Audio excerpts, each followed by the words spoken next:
Bueno, mi nombre es Anabela Valle. Soy estudiante de trabajo Que sabes que social. te comunicaste conmigo. Sí, Sí, sí, sí. bien. Soy estudiante de trabajo social de acá de la Universidad Ujú. Nacional y voy junto con las chicas de acá al archivo de la universidad. Mm. Estoy como colaboradora de la causa de Gutiérrez. Bueno, yo soy viejo. No, yo soy Damián Antunes, soy profe, soy doctor en historia. Ujú. Trabajo desde 2014 que me vine de España en el departamento de historia y en el de comunicación, en Ah, clases. Me dedico a la historia contemporánea, en particular sí, a la historia contemporánea y hacia la historia reciente. Y bueno, soy profe de Historia Social y Económica Argentina, soy profe de Historia Contemporánea en Historia y Actualidad Informativa y Análisis Político en Comunicación. ujú, ¿Sí? ujú. Bueno, trabajo en Historia Oral desde que comencé mi carrera en los años 97, 96, 97. ¿La carrera la hiciste de La dónde? carrera la hice en Buenos Aires, Ah, en después Buenos Aires. hice el doctorado en España, en Salamanca, en Claro, Valladolid. Trabajé, estuve 12 años viviendo. Y desde 2014 estoy acá en Río Cuarto. claro, claro. Porque yo estudié filosofía y entre los de historia y de filosofía nos conocíamos Claro, todos. no soy de acá, claro, no soy de Río Cuarto, por eso. Claro, claro. Claro, soy ahí medio llegado, ¿no? Aunque ya tengo varios años. Bueno, y a ver, la idea es tener una charla con vos, Ujú, Solana, sobre, en principio, tu biografía político personal desde Solana ujú, y tu vinculación como hija de una militante represaliada de la dictadura ujú, como es Mercedes Brusa, ¿sí? ujú. O sea, ese cruce. Bien. ¿Sí? Esa cosa, que las preguntas van a ir desde vos y tu militancia hacia la vinculación, tu visión sobre la historia de Mercedes. Ujú, ujú, Que es una historia que se cruza. O sea, vamos a ujú, hacer un cruce. ujú, ¿Sí? O sea, que vamos a hacer un desplazamiento desde tu lugar, pero no es un desplazamiento completo, ¿sí? Un ujú, desplazamiento con vos. Vos ujú. desplazándote y mirándote y mirando a Mercedes. Ah, ¿Sí? fantástico. Bien. O sea, ese va a ser el recorrido que vamos a hacer. Bueno, espera que voy. Permiso. Listo. Ahí. Bueno, vamos a empezar. Entonces vamos a empezar la entrevista. Empezamos. Bueno. eh, Solana, bueno, como estábamos comentando con Anabela, sí, te vamos a pedir que bueno, construya una suerte de biografía personal y política, ¿sí? Bueno, te conocemos porque sos una figura también parte pública, ¿sí? Mm. Como, bueno, militante, digamos, vinculada al Partido Comunista actualmente, ¿no? Militante feminista, Ujú. tus inicios en Hijos, ¿sí? Bueno, en fin, tu biografía política, ¿qué nos podés y nos querés contar? Bien. Bueno, primero sería importante por ahí destacar que la política y la participación política, particularmente muchos de quienes hemos sido hijos de sobrevivientes de la dictadura militar, es algo que está tan arraigado que es muy difícil como decir, bueno, en este momento me empecé a dedicar a la política, ¿no? Porque como que viene de suyo.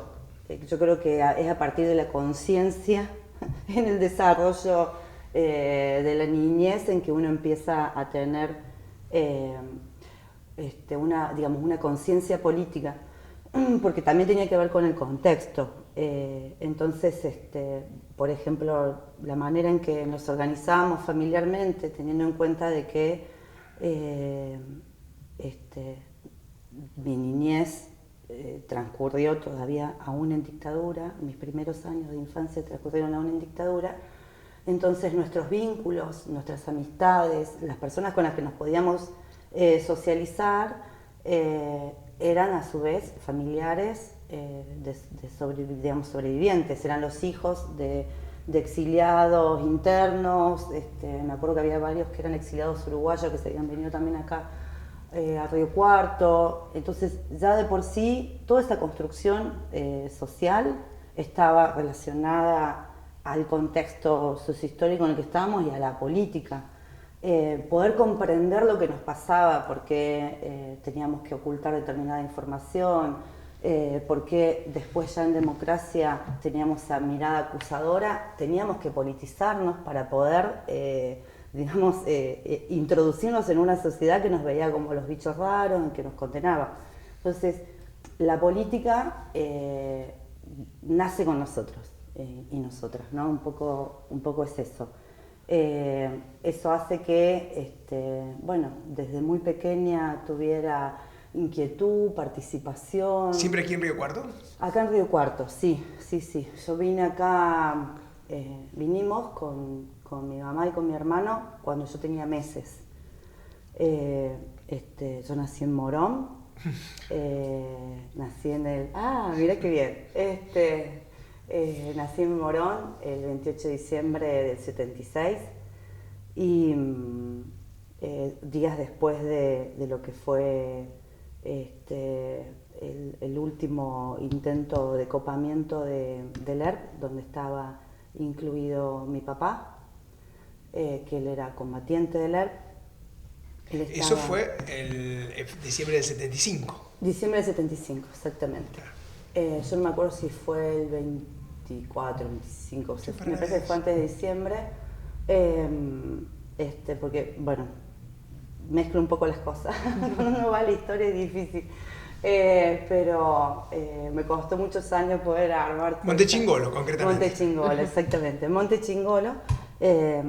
Bueno, mi mamá, ella era delegada de ATE y era enfermera en el Hospital Posadas, había ingresado por concurso, y además era militante de la Juventud Peronista, y mi papá, nada que ver, era combatiente del ERP, había estudiado medicina, entonces lo habían incorporado al equipo de sanidad del ERP, de zona oeste. Entonces, ¿también en el Posadas? No, él no estaba trabajando, él estaba directamente incorporado en la estructura, digamos, del ERP.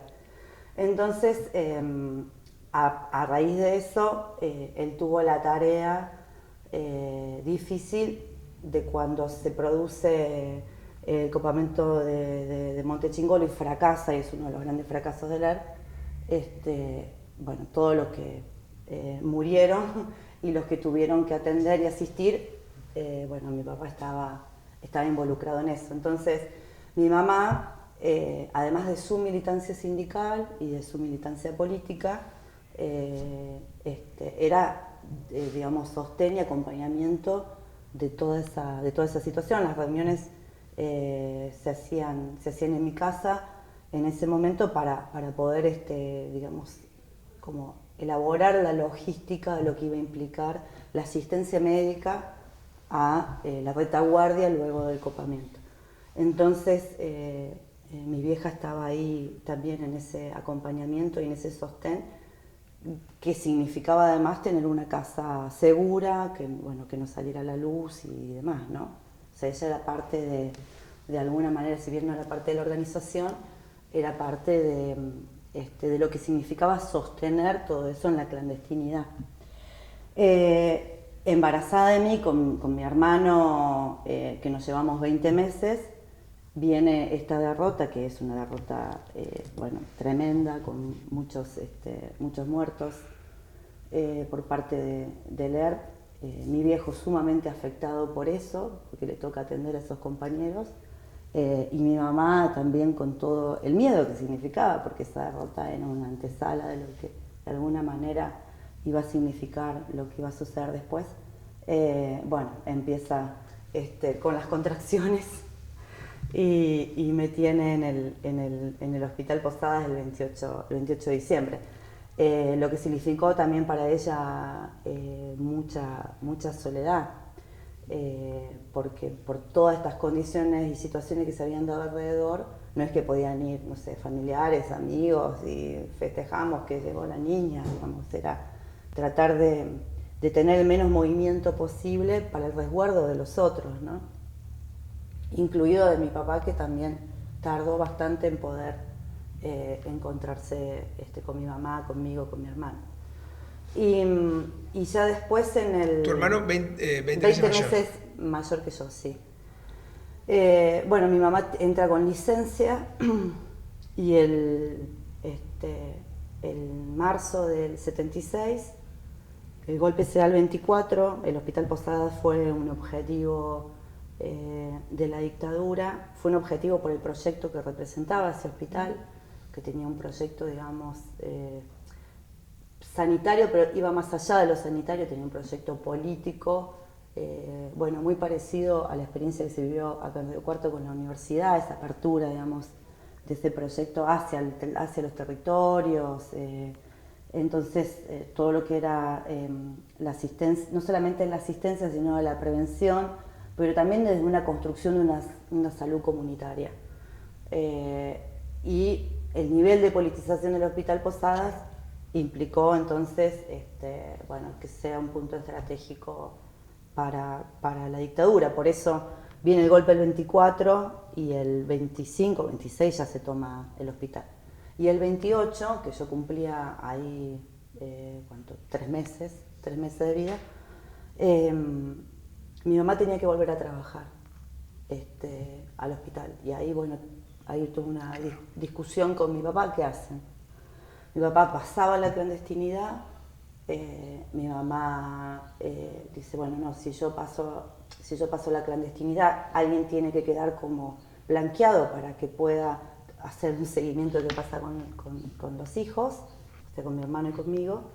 Y entonces deciden que mi mamá se presenta al hospital aún a sabiendas de que iba a quedar detenida posiblemente, pero era la manera de quedar blanqueada para poder contactarse con mis abuelos y que esto, digamos. Entonces mi mamá va con mi hermano, que tenía 20 meses, que él estaba anotado en el Hospital Posadas, iba conmigo, que yo apenas tenía 3, entonces yo no estaba inscrita en el Posadas. Bueno, llega al hospital y se da toda una situación en el hospital en que estaban enfermeras, médicos y personas que iban tomando a los niños a medida que podían, porque sabían que una vez que ingresaban a la puerta eran detenidos. ¿Había una suerte de guardería? ¿Había una guardería? Había una guardería, exactamente. Entonces, este dispositivo se dio varios días a medida que iban llegando los trabajadores y se sabía de que los iban a detener, porque había una lista. Y entonces ahí reciben a mi hermano y a mí y quedamos en la guardería. Y mi mamá ahí nomás, entonces la detienen. Habían dispuesto un salón en el mismo hospital donde ponían a los detenidos ese día. Mi hermano, como estaba ingresado en la guardería, lo pudieron retirar sin dificultad porque estaba, digamos, con los papeles. En el caso mío, yo había ingresado de manera clandestina en realidad porque no estaba figurada ahí. Entonces ahí es donde interviene Josefina Pedemonte, que después fue desaparecida, también militante del ERP, que lo conocía a mi papá porque estaban en la misma célula, y la conocía a mi mamá y reconoce entonces que éramos los hijos de Guillermo López y de Mercedes Brusa, y ahí es donde hacen todo un dispositivo para poder sacarnos, ¿no? Primero a mi hermano, sin problemas, porque estaba blanqueado, entonces lo retira una enfermera, lo lleva con ella hasta que llegan mis abuelos, que vivían acá en Río Cuarto, y en el caso mío me tienen que sacar clandestinamente, escondidas en el hospital. Logran sacarme clandestinamente, permanezco unos días en la casa de Josefina, y hasta que llegan mis abuelos y también me entregan ahí con mis abuelos. Mi mamá, todo esto, permanece sin saber lo que había pasado y bueno, el tiempo que ella estuvo detenida, ¿no? Sin saber cuál había sido el destino nuestro, lo cual le sumaba un punto más de dolor, de amargura, ¿no? Y de desesperación. Bueno, ahí entonces mi mamá después sale, tenemos un allanamiento en la casa, el allanamiento está registrado en el archivo de la policía de la provincia de Buenos Aires, que está en el archivo provincial de la memoria de la provincia de Buenos Aires. Bueno, ahí está registrado el allanamiento. ¿Cuánto tiempo estuvo tu madre detenida? Me parece que era un mes que estuvo detenida. Cuando mi mamá sale, que salen varias, por suerte salen varias, varias compañeras, bueno, va a la casa, ahí estaban mis abuelos, ya estábamos nosotros, llega mi mamá y a los días nos hacen un allanamiento, estaban buscando a mi viejo. Claro. Encuentran esos forros de carpeta que venían antes tipo Mapamundi, entonces empiezan, porque la locura de ellos es que ellos iban a buscar los túneles donde supuestamente asistían a los combatientes heridos, ¿no? Que conectaban con el Hospital Posadas. Esto era una locura, un invento, nunca existió. Imagínense el ruido que habría que haber hecho con las máquinas para hacer un túnel, no sé. Aparte, conociendo la geografía del lugar, te das cuenta que es imposible por el nivel de urbanismo que hay allí. Imposible, claro. Bueno, entonces encuentran eso y empiezan así con sus delirios. Todo eso está registrado y es muy gracioso, y después la conclusión del tipo que hace inteligencia dice como, bueno, no, esto es un chiste, el propio tipo de inteligencia de la policía, no, esto no existe. Pero bueno, mientras tanto costó muchas vidas, ¿no? Esa locura.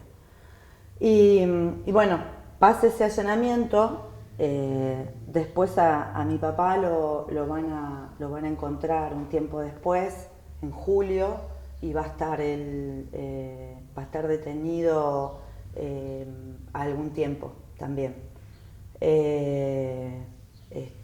¿Esa detención de tu padre es legal? ¿Es en Buenos Aires también? Es en Buenos Aires, pero no fue legal. Fue legal, digo, pero por lo menos está en una comisaría. En una comisaría, sí. En una comisaría. No, legal, quiero decir, legal. Claro, sí, no pasó a disposición del PEN, digamos. Exacto. No pasó a disposición del PEN, pero estuvo, sí, en comisaría y demás, sí. Estuvo. Bueno, pasó por quedó legalizado. Lugares. Quedó legalizado, exactamente. Quedó legalizado. Bueno, de ahí mi viejo después se exilia y nosotros nos venimos con mis abuelos y mi ¿Se exilia aquí o se exilia...? No, se exilia, él pasó por Brasil y estuvo en Francia y después vuelve. Y vuelve ya en democracia.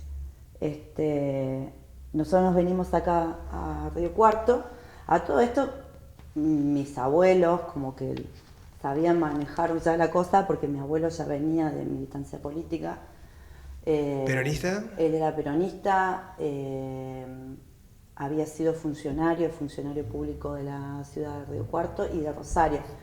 Él empieza en Rosario, en el primer gobierno de Perón, había sido secretario de Deporte, y luego cuando llega a Río Cuarto tuvo varias funciones, entre ellas fue secretario de gobierno de la ciudad de Río Cuarto, y luego tuvo una tarea él en la zona que tenía que ver con el desarrollo del Estado, algo que nunca se terminó de desarrollar en Córdoba. Ustedes verán que la educación está en manos de la Iglesia y los servicios en manos de cooperativas y ahora de muchas empresas privadas, pero eso es parte y la salud en buena medida también en manos privadas. Eso es parte de un desarrollo del Estado en Córdoba que nunca se termina de completar, sobre todo en el interior de Córdoba. Mi abuelo un poco ese era su sueño.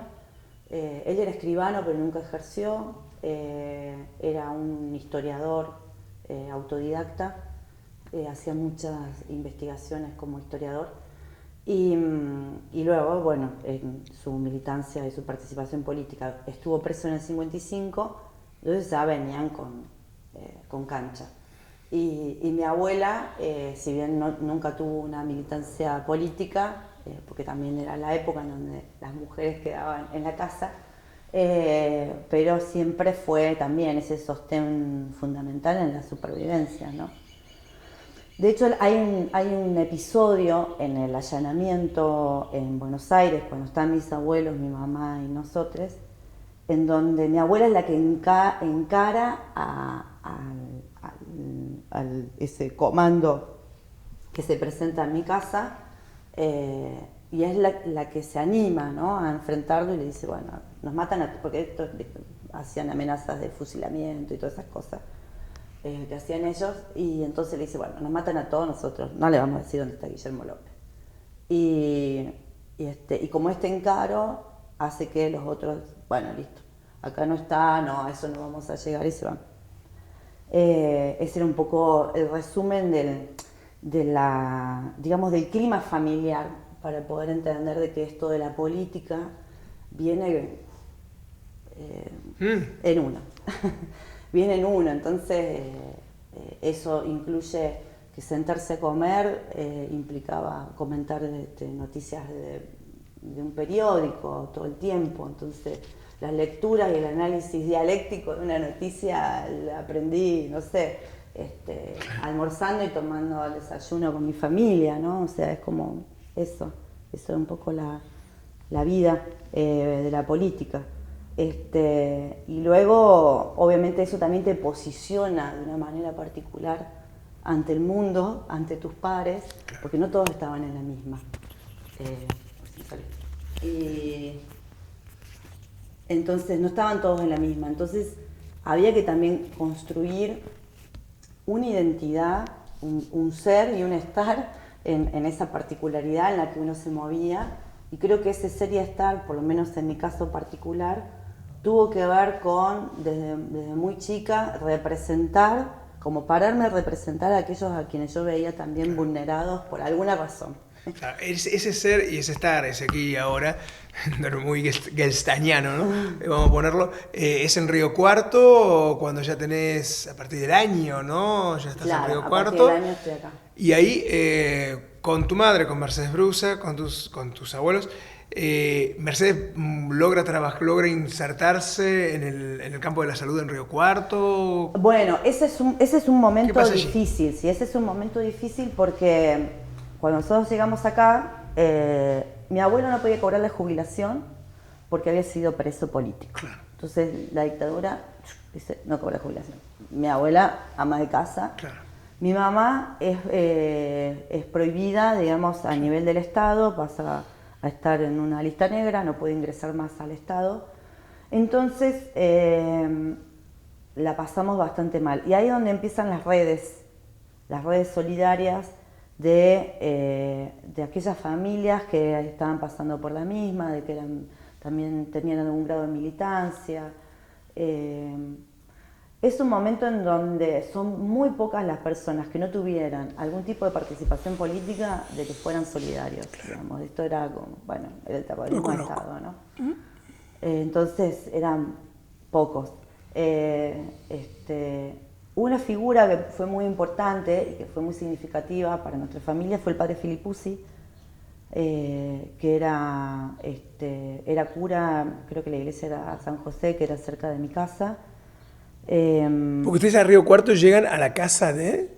Nosotros vivíamos en un departamento donde estaba, arriba, donde estaba la empresa Quebrachito, que era una empresa de transporte. Creo que ahora hay una radio ahí. Hace ya muchos años había una radio en ese departamento. ¿Y esa era la casa de un familia? La casa de un... Alquilaban mis abuelos, sí, ellos alquilaban ahí. Y entonces llegamos ahí y ahí a la vuelta estaba esta iglesia, que mi abuelo era católico, entonces tenía mucho vínculo con la iglesia, y este cura particularmente era un cura que había sido también perseguido por la dictadura, tenía una perspectiva más opción por los pobres y un compromiso, digamos, más social y político, y entonces nos abraza y acompaña un montón y ayuda con, digamos, como a buscar algunas redes y ayudas de laburitos, ¿no? Y mi mamá consigue entrar a trabajar en el cardiológico y el urológico, creo que primero fue el urológico y después se amplía el cardiológico, que ese lugar estaba dirigido, ahora no me acuerdo el nombre del director, pero estaba dirigido por un médico que era peronista, que su mamá también había sido militante, entonces venía con una cuestión ahí política. que entiende y comprende la situación que estaba pasando mi vieja y entonces la incorporan a trabajar en ese ámbito privado. Claro. Y tenía que hacer horas extras porque tenía que mantener un familión Claro. enorme, entonces Era la única que trabajaba. era la única que trabajaba, mi vieja, sí, era la única que trabajaba. Además mis abuelos eran grandes porque ellos ya la habían tenido a mi mamá Claro. después de los 30 y mi mamá nos había tenido a nosotros cerca de los 30, entonces Claro. ya eran grandes mis abuelos. Y ahí vivimos en esa situación, en esas condiciones, los primeros años de la dictadura, con todos los cuidados habidos y por haber, ¿no? Yo me acuerdo que era chica, iba a la azotea, había una antena muy grande. Después todos mis años de análisis he ido trabajando estas cuestiones. ¿Por qué me subía tanto a los techos y a las antenas, no? Pero era como que yo tenía en mi cabeza el mapa del escape. Y de hecho, estoy hablando muy chiquita, Sí, ¿no? sí. 6 años, 7 años. Y de hecho, a veces hasta lo practicaba. Entonces iba cruzando de azotea en azotea para ver por dónde uno podría escaparse en el caso de que fuera necesario. Y porque bueno, tenía que ver con este terror, algo que no estaba todavía todo dicho de que no volviera a suceder. Además, cada 2 por 3 caía la policía o alguien. Tu padre estaba clandestino. Mi padre estaba clandestino. ¿Sabían, tenían noticias No. acerca de tu padre? No. ¿Preguntabas vos? Yo preguntaba y me decían que se había ido al África, entonces me imaginaba siempre un papá arriba de un elefante y cuando yo le conté esto después a mi papá más grande me regaló un elefante, porque se ve que eran las películas de la época, entonces yo me imaginaba un señor arriba de un elefante. Dactari, claro, un señor arriba de un elefante. Esa era la imagen del papá que tenía. Pero sí, nunca se dijo que podría estar muerto, pero tampoco había mayor relato, ¿no? Y bueno, y todo siempre los cumpleaños éramos los 5. Claro.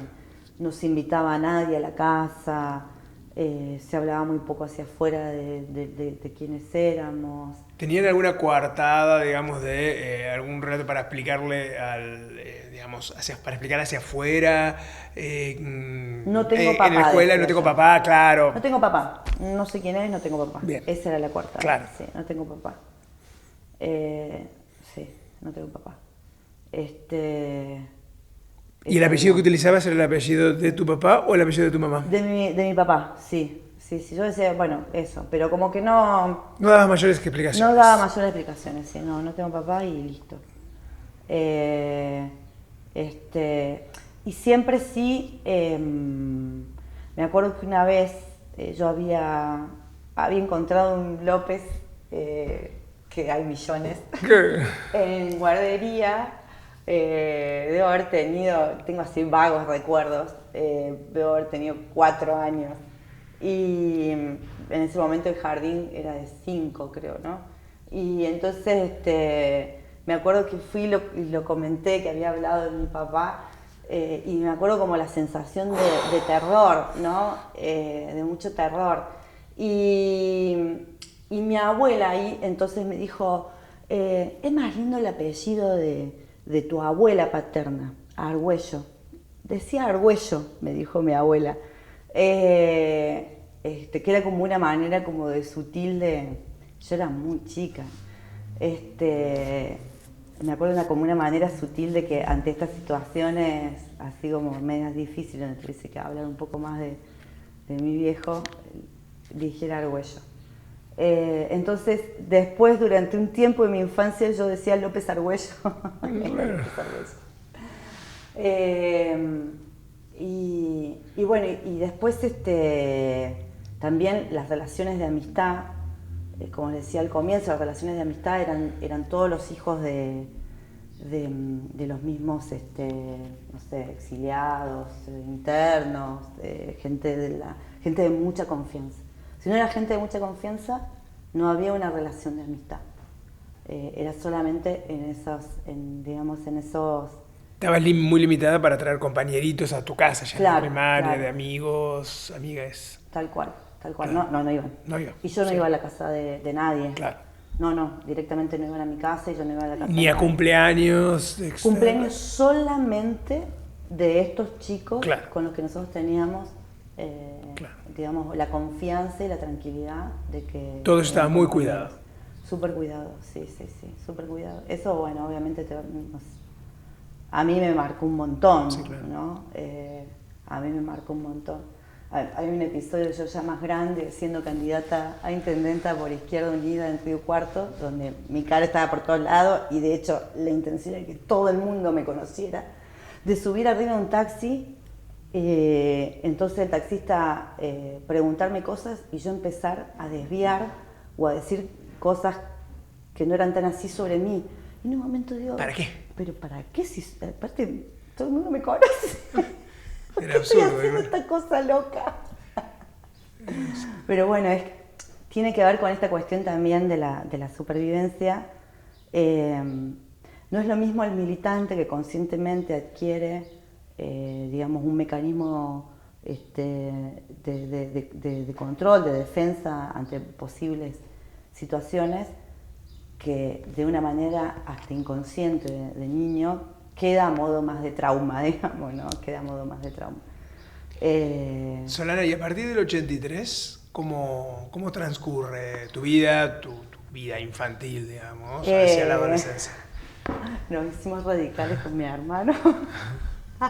Después Tuviste tu fase alfonsinista. En mi fase alfonsinista.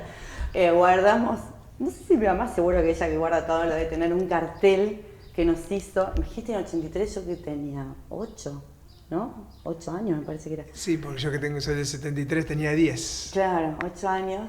Y bueno, salimos a festejar un poquito. Mi mamá, imagínate, nos cargó en el auto y dice, bueno, pero un poquito nomás, porque yo tampoco es que, o sea, todo bien con que ustedes sean alfonsinistas, pero tampoco es que vamos a hacer tantas cosas. Entonces, una vueltita nomás volvimos y nos hizo un cartel de felicitaciones. Bueno, felicitaciones a mis hijos alfonsinistas porque ganaron el cartel. Qué genial.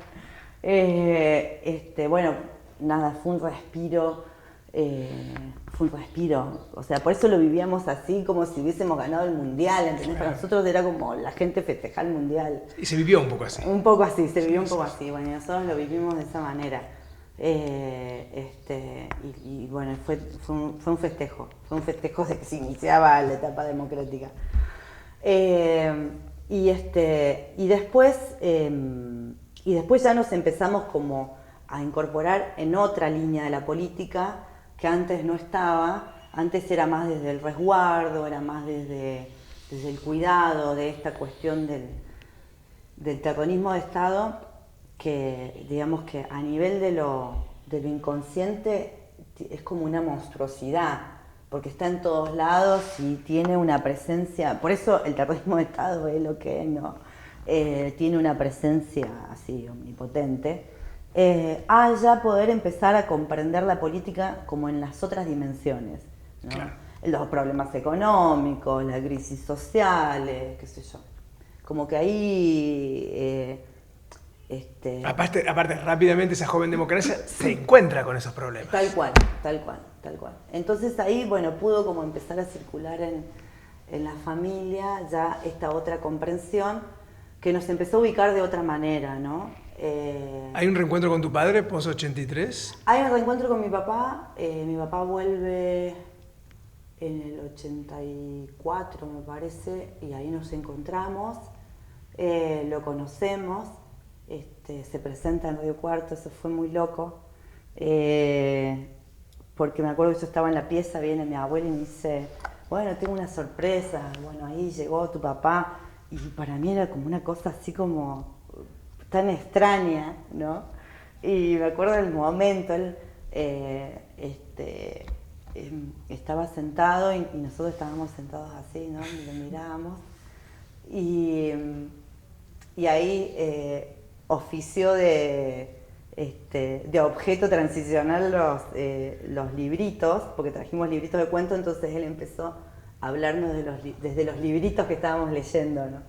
¿Y a quién viste ahí? ¿A quién vi? Era un señor extraño. Claro, un señor extraño. Era un señor extraño. Sí. Ahí hay un hueco que no se pudo nunca recomponer. Claro. ¿No? Ese es un hueco. Porque no es solamente el que no está. El que no está porque se fue, digamos, no sé. Es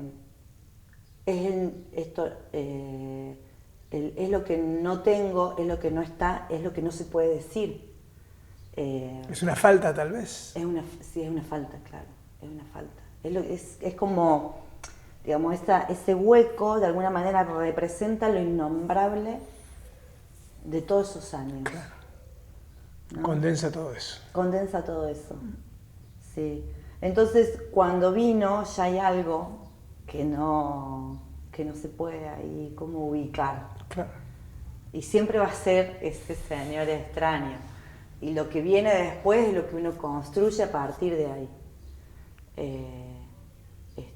Pero sí, siempre va a ser... Nace como una falta. Nace como una falta, sí, nace como una falta, tal cual. Y bueno, yo empiezo a escribir poesías. Tenía a mi abuelo que era escritor, entonces él incentivaba mucho esta cuestión de la escritura.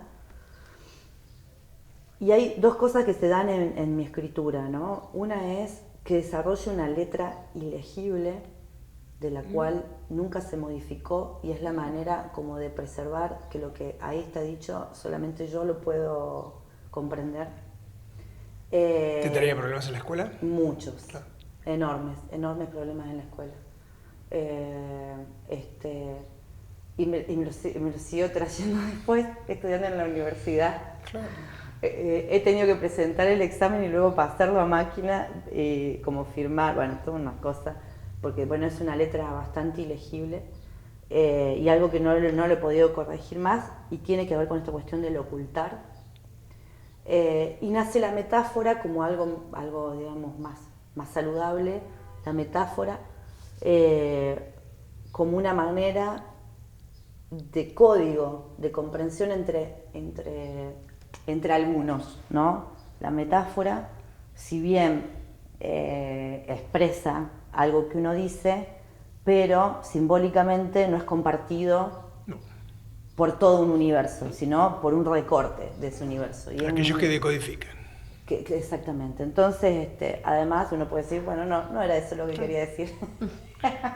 Entonces nace la metáfora. La metáfora me salvó la vida, mi cabeza, mi psiquis. Ahí empiezo a escribir mucha poesía.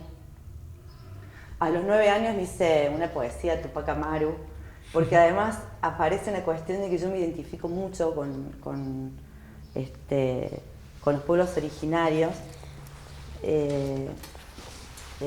a tal punto que después, más grande, ya militando en Hijos, no terminé la carrera de filosofía, pero fantaseaba con que mi tesis tuviera que ver con el tema de cómo se constituían las identidades de los pueblos nómades, que tenían que ver más con una identidad antropológica, claro, que con una identidad histórica, porque al ser nómade no había una continuidad, no sé, con el espacio y el tiempo en cuanto al desarrollo y crecimiento de ver una plantita crecer, ¿no? Entonces, simbolizaciones distintas. Simbolizaciones distintas, exactamente. Claro. Entonces, yo me identifiqué mucho con eso, porque había como estos recortes históricos que eran como un imposible, y que esa identidad se construyó de otra manera, digamos, para poder simbolizar el paso del tiempo, ¿no? Y esas maneras tenían que ver con la política, sobre todo con la política, ¿no? Con una identidad política. O sea, una identidad política viene a ocupar el lugar de del relato, del proceso histórico, porque bueno, ustedes saben que cuando uno construye una identidad, no solamente es lo que uno vive y lo que uno transcurre, digamos, en su vida, sino todo lo que socialmente a su vez, digamos, te aporta. Aporta en Claro. eso. Y como lo que socialmente ocurría era Estaba pensando esquizofrénico, ahora que estuviste en salud, estaba releyendo cosas de Butler, ¿no? Y dice, claro, o sea, nosotros construimos con los elementos que tenemos. Exactamente, con lo que tenés. Claro. Si no, No con ideales o con una teoría general, no, con los elementos que tenemos. tal cual, tal cual. Entonces, bueno, ahí empiezo con una identificación con los pueblos originarios. Y hago varias poesías cuando era muy chiquita, en homenaje a ellos, y identificándome con las cosas que a ellos les había pasado, con un genocidio. Claro. Y bueno, y mi mami ahí empieza a trabajar ya en la salud pública, pasa a ser enfermera del dispensario número 8. Nos mudamos a una quinta que alquilábamos. Mi abuelo empieza a cobrar la jubilación, bueno, como que la cosa un poco ahí se mejora a pesar de toda la crisis. Estamos hablando del final de la crisis del alfonsinismo. Sí. Y el dispensario ese número 8 también va a ser para nosotros muy significativo. Mi mamá ahí empieza a desplegar algo de lo que... Ubícanos, el 8 es el de... el acordeón. Bien. El acordeón. Y ahí se empieza a desplegar algo de mi mamá que no conocíamos, que era mi mamá en la salud pública, mi mamá... Retoma la militancia. Retoma la militancia. Este proyecto, digamos, que tenía que ver con la salud comunitaria. Mi vieja podía ser sábado, domingo, lunes, cualquier hora que iba y se tenía que tomar la atención, asistir, o sea, jamás le iba a cobrar a nadie. Digamos, todo este despliegue de solidaridad se empieza a dar. Hizo militancia también en una unidad básica que estaba ahí cerquita, que su referente era Velotti. Y entonces ahí empezamos como, digamos, a conocer todo este otro aspecto. Mi abuelo ya no, ya estaba más viejito, él empieza ya a perder la memoria. En la etapa anterior había sido más mi abuelo el que nos había hecho Claro. todo el acompañamiento. Claro. Más desde estos lugares, ¿no? Desde el conocimiento de la historia, de las lecturas. Más desde el plano teórico e intelectual. Exactamente. Y ya esta otra etapa es con mi mamá activando. Claro, ahí hay un relevo, ¿no? Por lo que estamos viendo, hay un relevo. Tu madre vuelve, sí, a la militancia, vuelve a recuperarse a ella. Claro. Y vos te vas acercando hacia un lugar distinto del peronismo. Exacto, sí. ¿Cómo sí, es eso? Sí, sí. Este periodo es genial. Bueno, yo debo haber tenido, creo que 11 años, 12 años, porque estaba terminando la primaria y... Ya habías abandonado el alfonsinismo. había abandonado el alfonsinismo y aparece el partido intransigente. Sí, tal cual. Y entonces yo con el partido intransigente, yo quiero ir con el partido intransigente. A mí había algo intuitivo que por ahí, no sé si era que se venía Menem. Te llevaba por izquierdas. Sí, que me llevaba por izquierda, tal cual, que me llevaba por izquierda. Hizo que con mi viejo de política hablé ya de mucho más grande, ¿no? No viene por ese lado la No viene influencia. por ese lado, no. Pero bueno, había como una cosa que me llevaba más radicalizada. Y porque tenía como una cosa más con lo latinoamericano, sí, como que me iba más por ahí.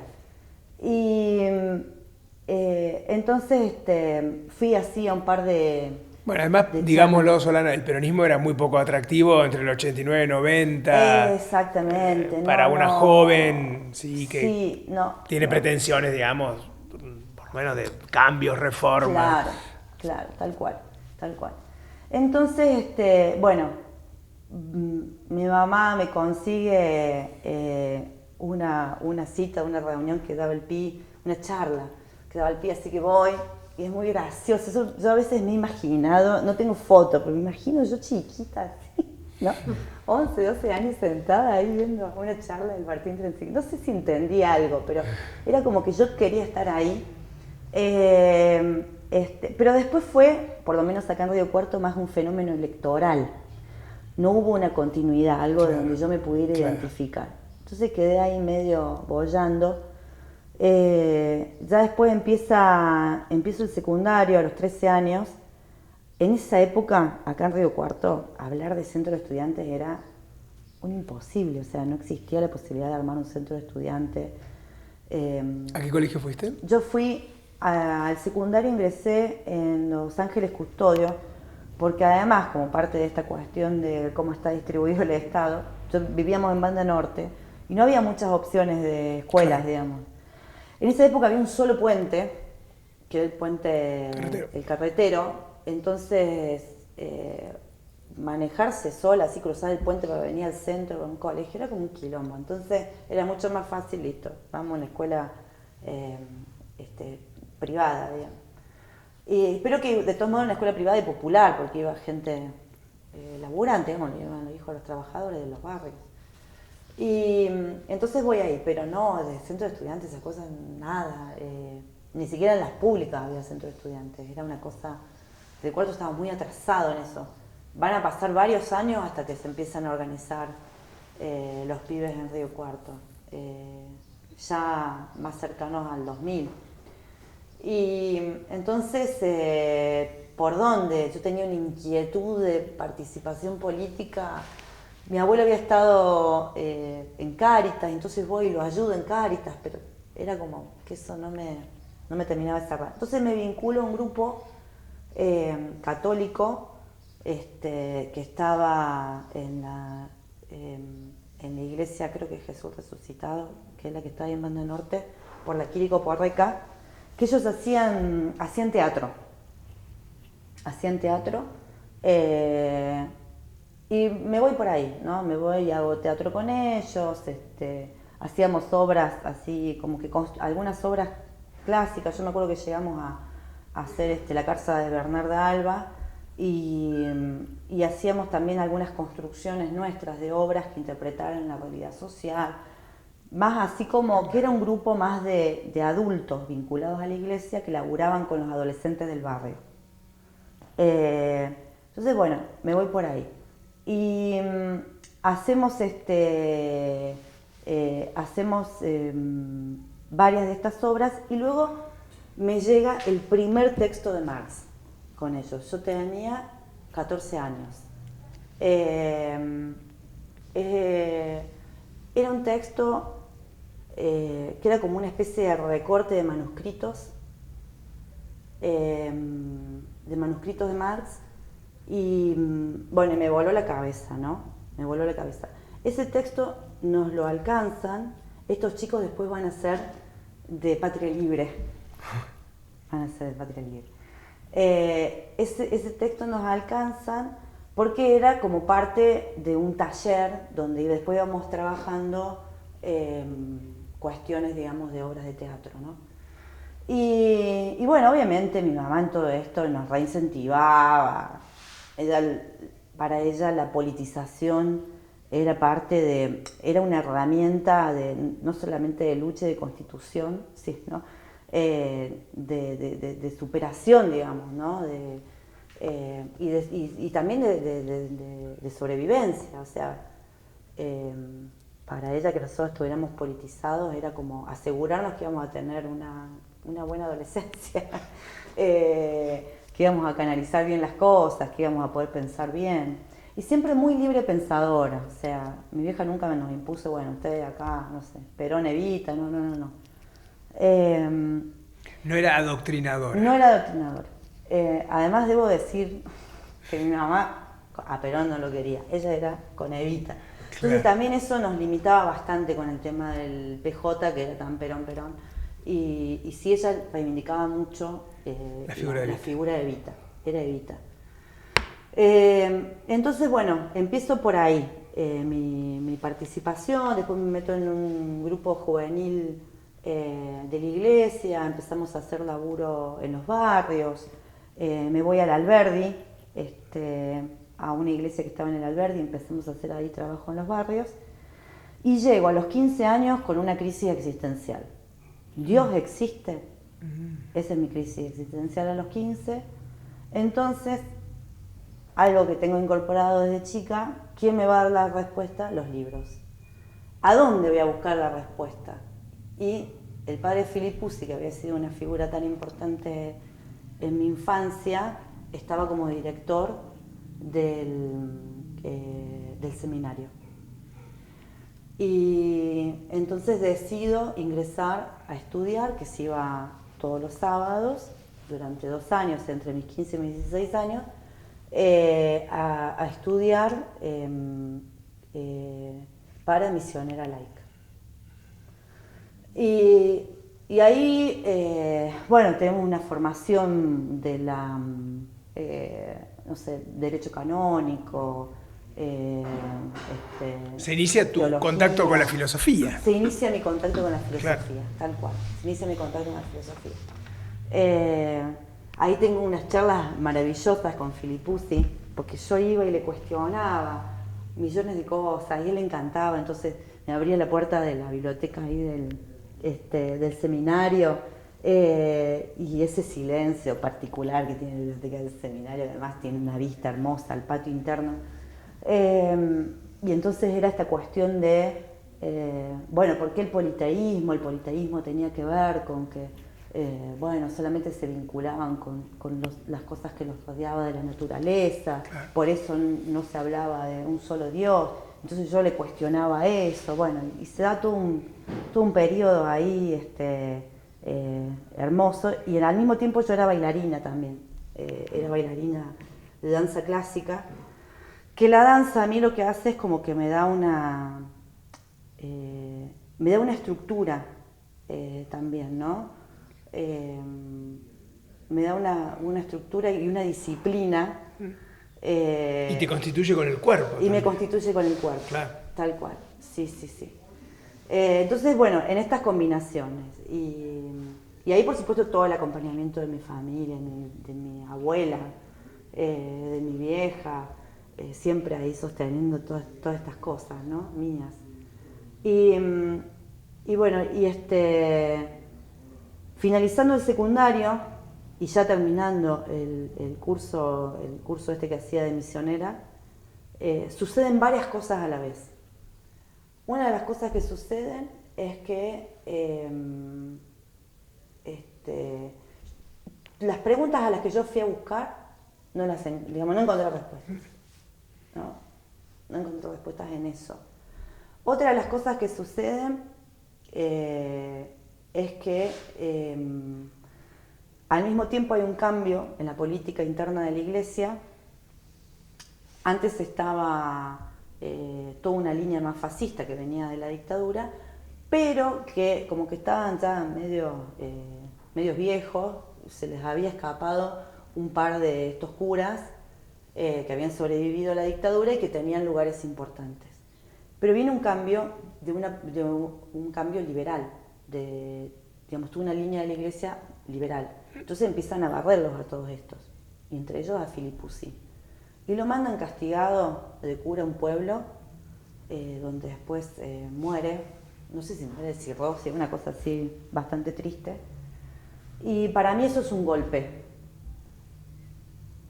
Entonces no encuentro respuestas, es el golpe, digamos, de no tener más dentro de esa estructura quienes yo interpretaba que eran como Tus referentes. Como mis referentes. Y lo tercero que me pasa, que también va a marcar después mi militancia feminista, es que me doy cuenta que a la par mío, estudiando el mismo curso, había monjas. Y yo decía, ¿cómo puede ser que las monjas tengan que venir acá para saber esto, que ya se los tendría que haber dado a la iglesia, por algo son monjas? Entonces, ahí me doy cuenta del lugar que tenían las mujeres en la iglesia, ¿no? Y entonces ahí decido romper, en primer lugar, con la iglesia como institución, y en segundo lugar con el tema de Dios y de la existencia de un Dios, ¿no? Y ese es un antes y un después para mí. Es un antes y un después, porque ahí me doy cuenta también del peso que tenía en mí este ojo que lo ve todo y lo observa todo. Allí, Solana, vas hacia un lugar más cercano al ateísmo o al agnosticismo. En primer lugar, yo creo que fue al ateísmo, sí, fue como al ateísmo. Es lo más lógico. Fue el ateísmo, sí. Yo creo que sí, no hay otra manera de romper con Dios si no es con un ateísmo así como... Sí, fuerte, sí. Exacto. Fuerte, militante, así como... Sí, militando el ateísmo. Esa es la ruptura, claro. Esa es la ruptura. Después sí, me he ido más hacia un agnosticismo. Sí. Más porque estoy pensando en tu vínculo con tu interés por los originarios. Exacto. Porque allí se despliegan otras teologías. Exactamente. O cosmogonías, etc. Claro. Entonces, a lo mejor puede haber habido también un deslizamiento hacia un agnosticismo, ¿no? Exactamente. Se fue hacia un agnosticismo, sí. Además porque... Lo pienso, no sé si vos... Sí, tal cual. Porque además también después yo voy a hacer ciertas autocríticas sobre algunas certezas... de un ateísmo militante, demasiado creyente. Un ateísmo demasiado creyente. Claro. Bueno, hay algunas cosas que quedan como preguntas también, ¿no? Tampoco es que lo tenemos tan clara. Claro. Entonces me parece que pero eso es con el tiempo. Claro. Ahí estaba como en ese momento así muy fuerte. Y viene el momento de mis 18 años que tengo que votar. El menemismo, claro, ¿qué quiere con el menemismo? Que era imposible, o sea, realmente el peronismo en esa época no era bajo ningún punto de vista un atractivo. Sí, o una opción viable. O una opción, sí. Estamos en el 95 seguramente, ¿no? Claro, en el 95 sería, sí. 94, la primera elección, yo tenía 18, cumplo en el 90, claro, egreso en el 93, en el 94. Ahí estuvieron las constituyentes y claro, después en el 95 la reelección. Claro. Entonces, mi hermano se incorpora al peronismo los primeros tiempos. Mi vieja seguía ella en su militancia en la unidad básica, por supuesto en una mirada completamente crítica y demás, pero bueno, era su identidad, ella era peronista. Y mi hermano empieza a militar territorialmente, ¿no? con la unidad básica. Y yo no, a mí eso no me cierra. Entonces, claro, empiezan la previa, el 94, cuando empiezan a proponerse hacia cuáles van a ser las propuestas electorales. Y aparece el Frente Grande. Sí.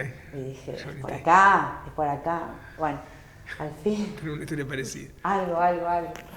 Y entonces empiezo a averiguar en Río Cuarto un lugar en donde se hicieran actividades, reuniones, y se hace una reunión grande, y ahí estaban unos camaradas y escucho todos los discursos, ¿no? Los discursos. Y los escucho a ellos. Claro, nosotros veníamos, después uno lo entiende históricamente, por qué esos discursos, habíamos tenido el 16 Congreso en el 86. Entonces, ese 16 Congreso se había hecho un montón de autocríticas. Capaz que si lo escuchaba antes, no me hubiese incorporado al Partido Comunista, pero... entonces estábamos con esta cosa. Y dos temas a mí me enamoran. Uno fue la unidad y el otro que hubiese personas capaces de hacer una autocrítica frente a otros. A mí esas dos cosas me parecieron como fantásticas, ¿no? Eso me cautivó, que llevo, mi vieja diría, mi matrimonio más largo, 30 años con el Partido Comunista. Entonces, me cautivó, porque yo dije unidad, siempre tanto sectarismo y que se hable de unidad, y que alguien tenga capacidad de decir sus errores, o sea, bueno, esas cosas. Y ahí me incorporé al partido. Por la vía del Frente Grande. Por la vía del Frente Grande, Sí, después se rompe. No, no sé, porque yo estuve. Ah, bueno, se rompe Conozco. y ahí quedé en el partido. Y como era bailarina, primero, después estudiante de filosofía, el partido no sabía mucho qué hacer conmigo. Entonces, lo primero que hace me manda a la COMUR, que era la Comisión de Mujeres de Río Cuarto. Así que ahí, por ese lado, me empiezo a meter con el feminismo. O sea, eras una heterodoxa. Era una heterodoxa, Claro. sí, era una heterodoxa totalmente. Y después, de hecho, después me van a sancionar en el partido. Me van a sancionar porque decía que yo no seguía la línea. Después, después me van a levantar las sanciones. Estuve como 2 años sancionada. Y después aparece Hijos y entonces me dicen, che, mirá, está esto de Hijos, si vos también querés armarlo, qué sé yo. Y eso fue como otro momento, yo creo, clave de mi vida, clave, la constitución de Hijos. Porque ahí a dónde voy, a mi listita de mis amigos de la infancia, que en la adolescencia un poco se había perdido eso. Y entonces voy y lo busco al Luciano Espeche, con el que nos habíamos criado juntos, con el Luciano Espeche. Y entonces andábamos, y salíamos los dos en bicicleta con la listita, ¿no? Íbamos así casa por casa de los chicos que conocíamos, invitándolos para que se incorporaran a Hijos. Y por supuesto siempre con el apoyo de mi vieja, ¿no? Eso fue como en todo, también cuando me incorporé al partido, para ella fue fundamental. Y ahí se incorpora mi hermano a Hijos, después mi hermano se incorpora también al partido. Claro, eso podemos también, ¿no? Pensarlo, Anabela. O sea, cómo Mercedes, digamos, entre comillas, reacciona, cómo esta mirada, porque el PC siempre fue mirado de una manera, desde el peronismo, ¿no? De una manera, no sé si despectiva, pero no muy amigable. No, hemos tenido una historia de roces. De siempre, claro, sí. Porque, digamos, el Partido Comunista fue perseguido durante el gobierno de Perón y por nuestra posición frente a la dictadura en el 76. Entonces, o sea, era ahí había ahí dos motivos. Pum, digamos, siempre hemos estado ahí como, claro.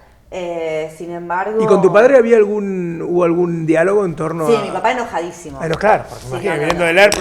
Mi papá enojadísimo hasta el día de hoy. Me imagino. Mi papá enojadísimo. O sea, mi papá, como que el primer diálogo político con mi viejo es cuando me acuerdo, voy a Buenos Aires y le digo, ¿qué haces, hija? No, vengo porque me dieron una tarea. Sí, me incorporé al Partido Comunista y porque él vive en Buenos Aires, ¿no? Y porque vengo a traer, a buscar unos libros al Comité Central. Y fue la primera vez que habló en política conmigo, se quería morir, porque siempre se había resguardado, porque no quería como cortar la relación, que no fuera chocante. Y al final me voy al Partido Comunista, se quería morir. En cambio mi vieja no, mi vieja como que tiene otra manera de mirarlo, ¿no? Tiene más la manera, es como más holística. Más ecuménica. Más ecuménica, sí. Ella, viste, como que lo mira desde otro lugar y en donde ahí, en ese universo, la posibilidad de que sus hijos estén dentro de esta gama de cosas, digamos, a ella la hace feliz. Entonces, y eso siempre y nos apoyó siempre. Yo he hecho las campañas con mi mamá en el auto y yo pegando los carteles, o sea, ha sido otra la experiencia, digamos.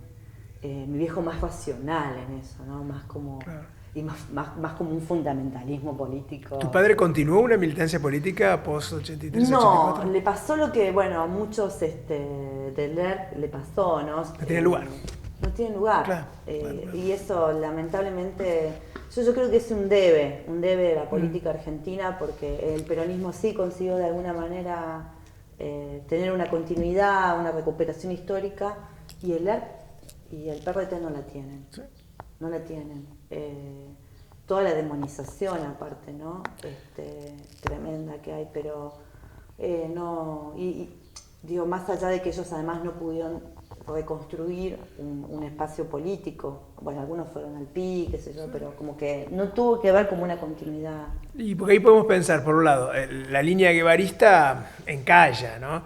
Y lo que sería el viejo tronco trotskista del PRT se mantiene, digamos, muy crítico frente a la opción de la lucha armada, con lo cual uno empieza en el PO o en cualquiera de las líneas, o el MAS mismo, no, ahí, digamos, hay un muro de separación con respecto al ERP, al PRT, la crítica de lo que hicieron, etcétera, etcétera. Tal cual. O sea que sí, entiendo que ahí, claro, hay muy poco espacio. Muy poco espacio, sí. Yo creo que eso lo marca mi papá, claro. ¿no? Lo marca, pues no. Después él armaron ahí con otros, cultura indígena, ¿no? Que es como un espacio. Que la línea de Rodolfo Kusch. ¿No? Sí, pero no termina de poder canalizar todo ese envión que implicó. Claro. El PRT. El PRT y el ERP, ¿no? Como proyecto político y como proyecto de vida. Claro. Así que bueno, eso con mi viejo. Y con mi mamá es distinto, digamos, se da de otra manera. Todas las... Y con mi papá también discutimos el tema hijos. Porque mi viejo, como muchos excombatientes de las guerrillas, para ellos expresos, hijos y demás, están parados como en un lugar de víctima, ¿no? Claro. Y es algo que ellos dicen no. Sí. Me ha pasado con entrevistados que han estado en el PRT y sí, no es un lugar con el cual se sientan cómodos, es cierto. No se sienten cómodos, tal cual. Entonces mi viejo con hijos también como distante, ¿no? Nunca se identificó tampoco como expreso, o sea, él ha sido un combatiente del ERP. Claro. ¿No? De alguna manera lo que le pasó tiene que ver con una decisión que él llevó adelante. Sí, que es una lectura muy diferente. Es otra lectura, sí. Es completamente diferente. Yo siempre lo que le he dicho es que yo también soy militante, yo opto por la militancia y demás, pero hay un punto que tiene que ver con mi niñez y con mi adolescencia, digamos, con otra parte, digamos, de mi historia y mi personalidad, que tenía que tener una representación, y eso fue hijos. Y yo milité en hijos 10 años. Y ahí es donde pude como tejer muchas de estos huecos. Ahí es donde empecé a buscar, porque el relato de mi mamá, por ejemplo, las cosas que pasaron, o el relato de mis abuelos, de mi papá, son relatos de sobrevivientes que están, muy obturados por los propios mecanismos defensivos, de angustias, de traumas. En sus relatos muchas veces nos nombran poco. Y esto lo he hablado con muchos otros hijos y personas que han acompañado en los casos de los juicios y demás, porque previo a los juicios en los relatos se habla poco de los hijos e hijas. Y tiene que ver con una manera como de lo angustioso que es para alguien decir que que en determinada circunstancia que la viviste vos también estabas con tus hijos. Digamos, hay algo de lo terrorífico, del terrorismo de Estado, que te termina poniendo en un lugar de culpa brutal. Claro. Entonces, mencionar la presencia de los hijos en un allanamiento, mencionar la presencia de los hijos en una situación, digamos, de violencia, expone a un lugar que es intolerable psíquicamente, emocionalmente. Porque te viene la culpa. La culpa es tremenda. Entonces había poco relato sobre nosotros. Claro. Y esto lo tuve que caminar solita. Mi hermano, le costó mucho a mi hermano. Mi hermano más bien iba como acompañando y escuchando lo que yo le iba contando. También se vinculó a hijos. También se vinculó a hijos, sí. Ahora, sí, siempre sí. desde el Partido Comunista. El Partido Comunista, sí. Pero eso lo tuve que caminar más sola, y pasó bastante tiempo. O sea, primero con hijos caminé como una parte, después yo fui mamá, después de tener mis hijos nuevamente como que me vuelven otra vez las preguntas. ¿Posteriormente el feminismo también te ayuda en este camino? El feminismo también me ayuda. El feminismo a mí me ayuda sobre todo a poder ubicar a las figuras de mi mamá y de mi abuela, que además ellas en términos del sistema patriarcal eran completamente opuestas, ¿no? Porque mi abuela tenía una manera muy particular de su feminismo, que todavía hoy lo padezco, que no sé cocinar. Me tenía prohibido que ingresara a la cocina. Prohibido. ¿Por qué? Porque si yo entraba a la cocina, iba a aprender a cocinar, iba a aprender a limpiar, me iba a casar y se terminaba mi vida. Entonces, si yo no entraba a la cocina, estaba obligada a tener que salir a trabajar. Claro. ¿No? Qué bueno para analizar eso, ¿no? Era un muy personaje. Y mi mamá era la que, no sé, hacía el asado, cocinaba, arreglaba los enchufes de la casa, nos llevaba a ver partido de fútbol, las carreras de la automovilística, o sea, lo que haría un padre, Sí. digamos, lo hacía mi vieja. Claro, porque tu madre, Mercedes, no volvió en su relación con No Guillermo. volvieron, esos no volvieron. Entonces, era como, estaban como los roles ahí, que hoy Lacan diría, bueno, o los lacanianos, digamos, dirían, bueno, tenían que ver con funciones. Bueno, justamente tenían que ver con funciones. Mi mamá hacía mucho también de función paterna, en lo que culturalmente está construido como función paterna. Sí, masculinidad. O masculinidades, Sí.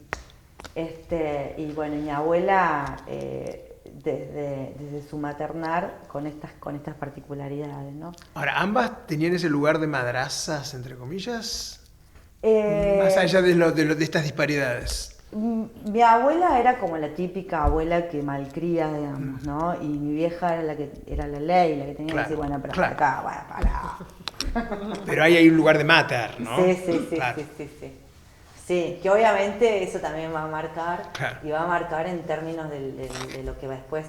El feminismo, como digo, caí por el feminismo como tal, digamos, Sí. como los primeros encuentros con el feminismo, por esto de que el partido no sabía qué hacer conmigo, me andó con la común. Claro, el hecho de que el partido no sabía qué hacer contigo te fue llevando ahí, te fue Me fue llevando como ahí, claro, a claro. la vanguardia, te A fue la llevando, vanguardia, te fue tal cual. colocando a la vanguardia.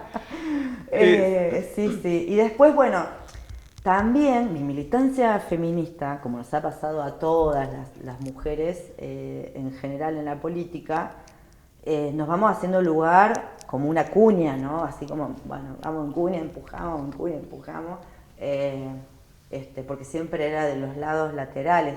Entonces, esa experiencia del feminismo se fue haciendo medio como en un costado y metiéndose, digo, a la política después en general. De hecho, Hijos se llama Hijos y pasó mucho tiempo hasta que dejó de ser Tal Hijos. Con O. Bueno, Solana, mira, hemos hecho un recorrido inmenso, ¿sí?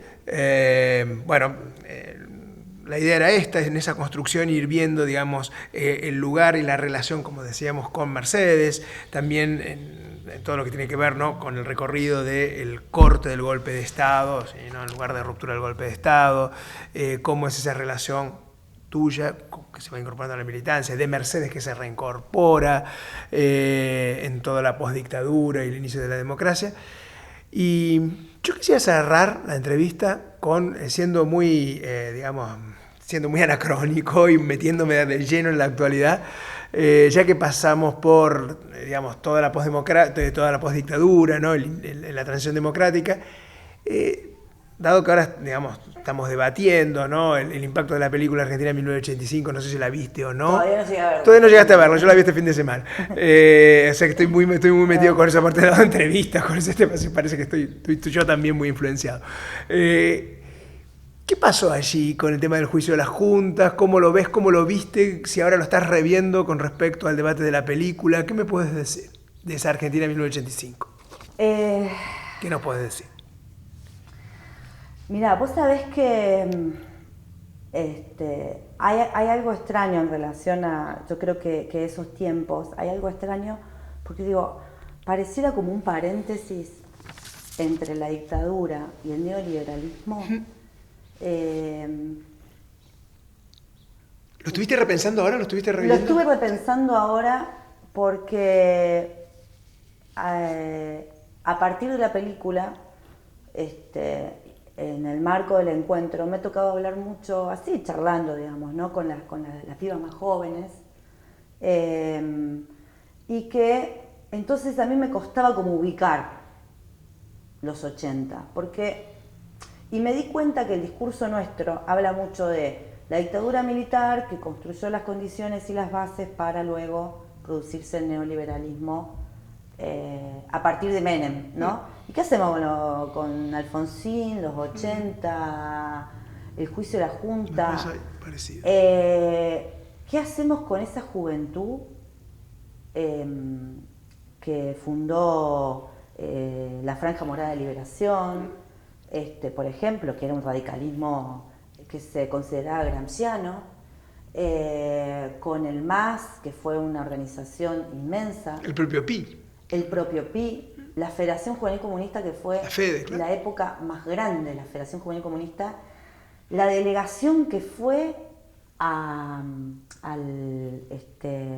lo de Nicaragua, a la recolección del café en Nicaragua, fue una delegación gigantesca. De la el Congreso Pedagógico. El Congreso Pedagógico, o sea, fenómenos de los 80 que uno pensaría darían pie para otro proceso histórico y no Menem. Sí. Y veníamos de el genocidio y la dictadura militar. Bueno, me parece que no está fácil, creo que hay que pensarlo. Abierto totalmente esto, ¿no? Abierto. Nos está pasando a todos, me parece. Me parece que está abierto. Y el juicio a la Junta, que creo que nos quedamos con el punto final, claro, nos quedamos con con la evidencia de vida y los indultos, claro. La evidencia de vida y los indultos que vinieron después, pero digo, ahí con esa etapa, el punto final, los intentos de golpe, bueno, lo de las caras pintadas, como que esto es un poco lo que nos quedó, y toda la crisis económica, la inflación, pero el juicio de la Junta, o sea, el juicio de la Junta. Claro, sí, y a mí, yo he estado reflexionando también, ¿no? Se nos pierde la relevancia del hecho histórico y del hecho extraordinario, yo usaría esa categoría, de ese momento. Pensemos, no sé, en lo que le pasó a los claro, españoles después del franquismo, que naranja Fanta todavía ahora. No hicieron nada. Entonces, sí, me parece que hay que pensar un poquito qué nos pasó. Yo lo estoy repensando en particular porque tengo 12 años de militancia en España, sí, en Izquierda Unida de España. Y claro, ellos se quedan maravillados. Entonces, bueno, pero la ley de evidencia de vida y punto final. No, pero lo hicieron. Sí. El solo hecho de haberlo llevado. Sí. Ellos te lo remarcan. Para pensar, ¿no? Sí. ¿Qué nos pasó con eso? Sí. Porque yo creo que ahí...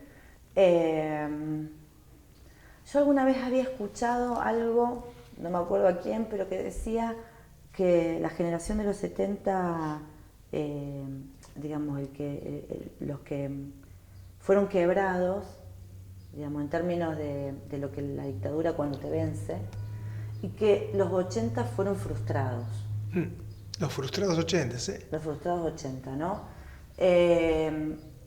Entonces, bueno, habría que ver qué pasa con eso de la frustración. Evidentemente, creo que no terminamos de valorar También porque nuestra mirada sobre la dictadura y el genocidio es como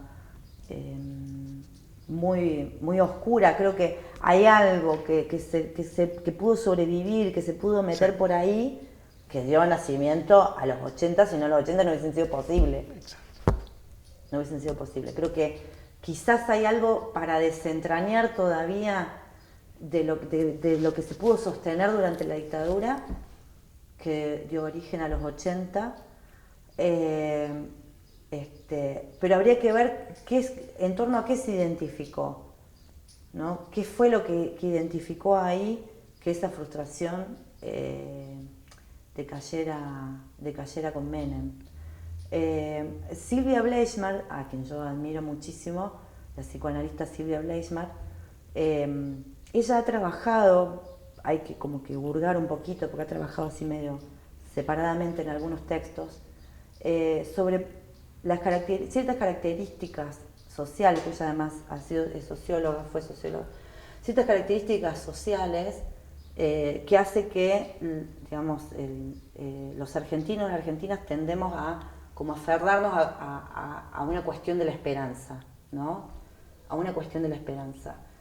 Que dice que por eso la Argentina, los argentinos y las argentinas somos los que más acudimos a la asistencia psicológica y los que más incorporamos el psicoanálisis después de Francia.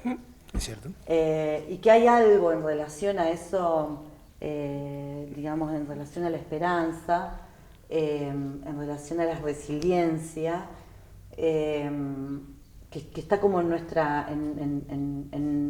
cultura, digamos, ¿no? En nuestra sociedad, y que algo de eso me parece que se rearmó en los 80, pero que lo nucleó es lo que se cayó. Habría que ver qué. ¿Cómo sería eso, pero lo que lo nucleó? Lo que lo nucleó es lo que se cayó. Quizás lo que lo nucleó estaba sintetizado en Alfonsín. Claro, el formato, digamos, ¿no? El formato. El continente. El continente. Bien. Puede ser eso, digamos, ¿no? Puede ser eso. Puede ser que no se termina de constituir en los 80, que lo nuclee sea un proyecto y es más una figura. Bueno, espero que no nos pase lo mismo. Bueno, por mi parte, no sé, creo que ya hemos hecho un interesantísimo, riquísimo análisis, ¿sí? Te agradecemos mucho. Hemos abusado de tu tiempo un montón. Muchísimas gracias, ¿no sé, Anabela? Sí. No, sí. Bueno, muchas gracias. Bueno, gracias. Gracias.